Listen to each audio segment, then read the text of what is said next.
ఏపీలో 2024లో కూటమి ప్రభుత్వం ఎలా గెలిచారు, ఎలా గెలిచింది అనేదైతే లోకేష్ గారు వివరంగా చెప్పడం జరిగింది. గత ప్రభుత్వంలో ఏమేం తప్పులు చేశారు, ఇప్పుడు మనం అలాంటి తప్పులు ఏమేం చేయొద్దు, అభివృద్ధి ఎలా చేయాలి ఏంటి అనేది అయితే లోకేష్ గారు అయితే వివరించడం జరిగింది. దీని గురించి అయితే మాట్లాడేందుకు ప్రస్తుతం మనతో పాటు సీనియర్ జర్నలిస్ట్ సిఎస్ రావు గారు ఉన్నారు. నమస్తే అండి. నమస్తే సార్, లోకేష్ గారు 2024లో కూటమి ప్రభుత్వం ఎలా గెలిచింది, గత ప్రభుత్వంలో ఎలాంటి మిస్టేక్స్ చేశారు, మనం అలాంటి మిస్టేక్స్ చేయొద్దు అని చెప్పేసి లోకేష్ గారు చెప్పడం జరిగింది.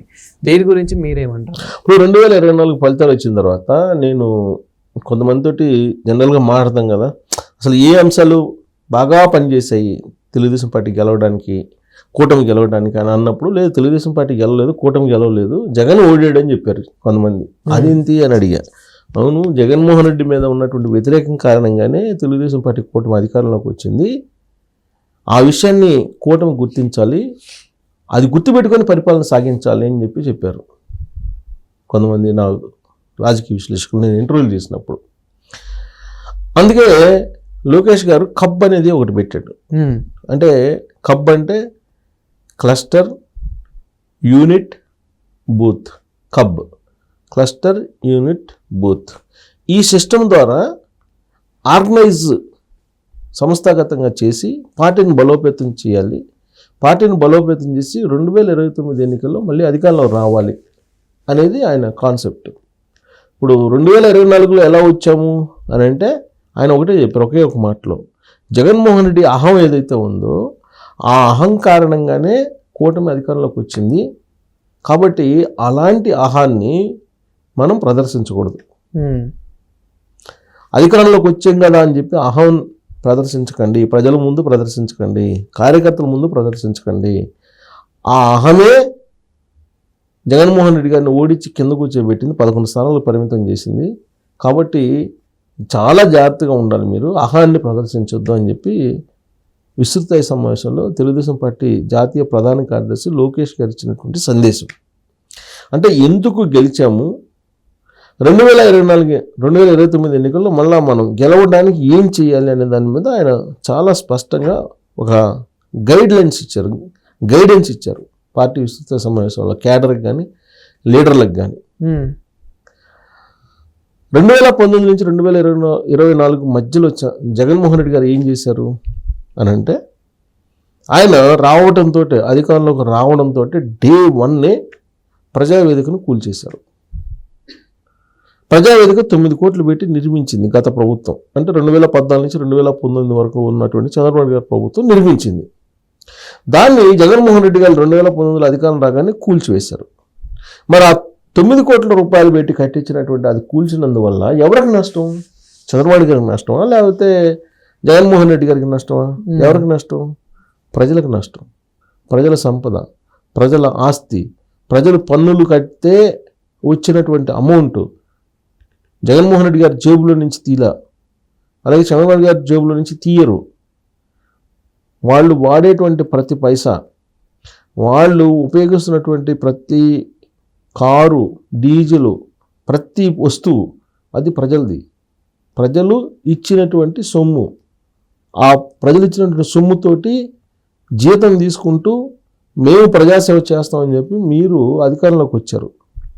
ప్రజాసేవ చేస్తామని చెప్పి వచ్చి ప్రజల మీదనే నాట్యం ఆడారు.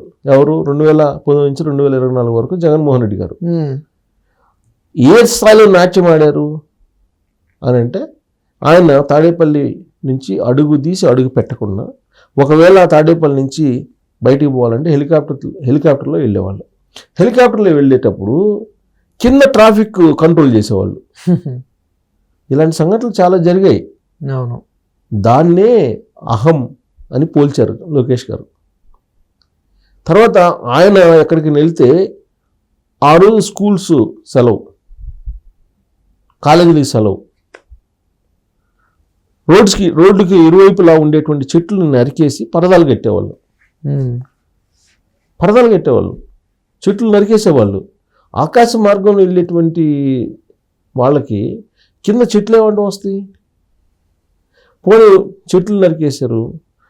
ఆయన వస్తున్నారంటే కాన్వాయ్ ఎంత లెక్కన వెళ్తే అంత లెక్క పరదాలు కట్టేవాళ్ళు, అటువైపు ఇటువైపు ఏం కనిపించకుండా. ఇవన్నీ చూసిన తర్వాత ఇది ఒక రాచరిక పాలన అని ప్రజలు ఒక నిర్ధారణకు వచ్చారు. నిర్ధారణకు వచ్చిన తర్వాత పరాకాష్కి ఎప్పుడు వెళ్ళింది?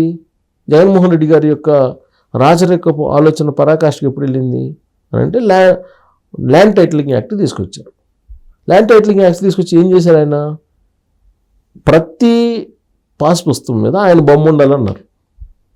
ఆయన బొమ్మ వేసి పాస్ పుస్తకాలు ఇచ్చారు. ప్రతి వాళ్ళు ఏమనుకున్నారు? ల్యాండ్ నాది, ఆస్తి నాది, నా ఆస్తి మీద జగన్మోహన్ రెడ్డి గారి బొమ్మ ఏంటి? ఈయనేమైనా శాశ్వతమా? ఈయనకి అధికారం ఇచ్చింది ఎంత? 5 years, అంతే కదా. 5 years అధికారం ఇస్తే ఈయన పుస్తకాలు వేసుకోవటం ఏంటి? ఈయన పార్టీ రంగులు వేయటం ఏంటి?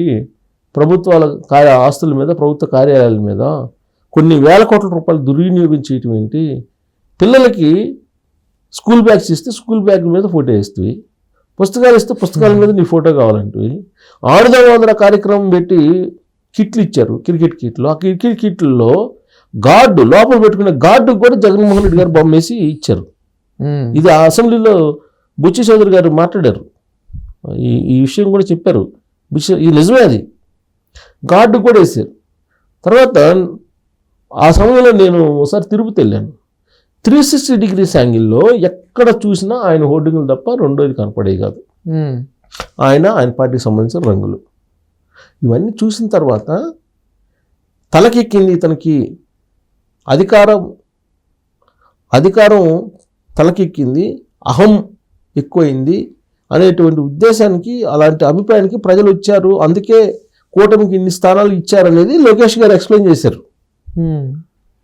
సో అలాంటి అహం మనకు ఉండకూడదు, అహం ప్రదర్శించకూడదు.